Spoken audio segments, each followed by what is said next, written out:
আমার নাম বাটুল ঠাকুর মা। আমি যেদিন থেকে হয়েছি সেদিন থেকে পূজা করতে শিখেছি।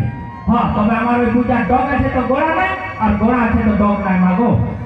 যেদিন থেকে বাবা আমার কাঁধে এই পয়সাটা দিয়েছে মা, সেই দিন থেকে পূজা পাশা করে কোনো রকমের সংসার তো চালাইতেছিল।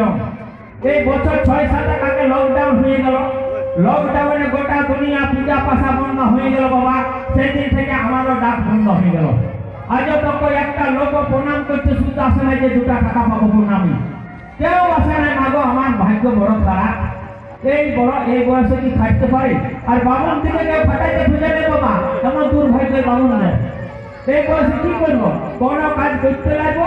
ওই ছেলে দেখুন একটা মা দুর্গার মন্দির আছে, তো ওই মায়ের কাছে প্রার্থনা করে দেখি যদি আমাদের বামনদের কোনো গতিবিধি করে। মাগো জয় মা দুর্গা দুর্গতি নাশিনী জগৎ জননী জগৎ মাতা কি জয়, দশভুজা দেবী কি জয়, অন্নপূর্ণা দেবী কি জয়, মা মহামায়া জয়, গৌরী জয়, মা শঙ্করী জয়, কৃষ্ণাহরি জয়, গৌরী জয়, মা ভবানী জয়, কৃষ্ণ জননী জয়, মা মহেশ্বরী জয়, ভুবনেশ্বরী দুর্গা দুর্গতি নাশিনী কি জয়, দুর্গা দুর্গতি নাশিনী কি জয়, দুর্গা দুর্গতি নাশিনী কি জয়।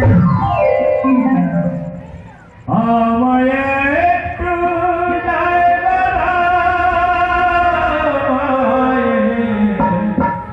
মায়ের মন্দিরে বসি, আমায় একটু মন্দিরে বসি, আমি অনাহুত হয়ে দিল, আমি অনাহুত হয়ে দিল, আমি অনাহুত হয়ে দিল।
মা দুর্গা দুর্গতি নাশিনী, এই বামন ঠাকুরের কোনো গতিবিধি করো না, নাই তো আমার সংসারটা ভাসিয়ে যাবো মা গো।